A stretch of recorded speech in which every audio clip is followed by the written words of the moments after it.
శ్రీ గురుభ్యో నమ. శ్రీ మహాగణాధిపతి నమ. శ్రీ మహాసరస్వతి నమ. శ్రీచక్ర భక్తి టీవీ ప్రేక్షకులకు, శ్రీచక్ర సన్నిధి భక్తులకు నా యొక్క ఆశీస్సులు.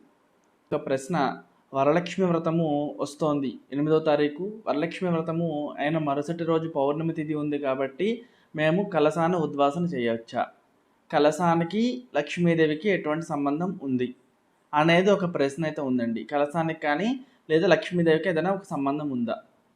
నా లాస్ట్ వీడియో మీరు చూసిండి మీ అందరికీ కూడా అర్థమై ఉంటుంది. సో లక్ష్మీదేవి కలశంలో ఉండదు. మరి ఎవరుంటారు అంటే కలశంలో ఉండేటువంటిది వరుణ దేవుడు అనే విషయాన్ని అందరూ కూడా గుర్తుపెట్టుకోండి. అయితే లక్ష్మీదేవి మన ఇంట్లోనే ఉండాలి, అమ్మవారికి ఉద్వాసన ఉండదండి. కాబట్టి మీరు శనివారం రోజు తప్పకుండా కలశానికి ఉద్వాసన చేసుకోవచ్చు.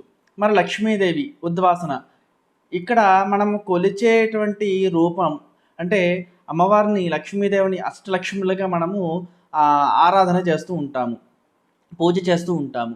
8 రూపాలుగా విద్య కోరుకునే వారికి విద్య రూపంలో, లక్ష్మి కోరుకునే వారికి లక్ష్మీ రూపంలో, అలాగే ఆరోగ్యాన్ని కోరుకునే వాళ్ళకి ఆరోగ్య రూపంలో, లేదా సంతానాన్ని కోరుకునే వారికి సంతాన రూపంలో, సౌభాగ్యాన్ని కోరుకునే వారికి అంటే కోరనవారు అంటూ ఉండరు. సౌభాగ్యం అనేటువంటిది ఆడవారు అందరికీ కూడా సౌభాగ్యం ఉండాలి కాబట్టి సౌభాగ్య లక్ష్మిని పూజ చేస్తారు. అలాగే ఇలా మనం ఏ రూపాన్ని తలిచి మనము అమ్మవారిని పూజ చేస్తామో కొలుస్తామో ఆ రూపంతో అమ్మవారు ఎప్పుడూ కూడా మన వెంటే ఉండాలి. అలాగే లక్ష్మీదేవి అనేటువంటిది మన ఇంట్లోనే శాశ్వతంగా ఉండేటువంటిది కాబట్టి లక్ష్మీ అమ్మవారికి ఉద్వాసన లేదు అనే విషయాన్ని కూడా అందరూ కూడా గమనించండి.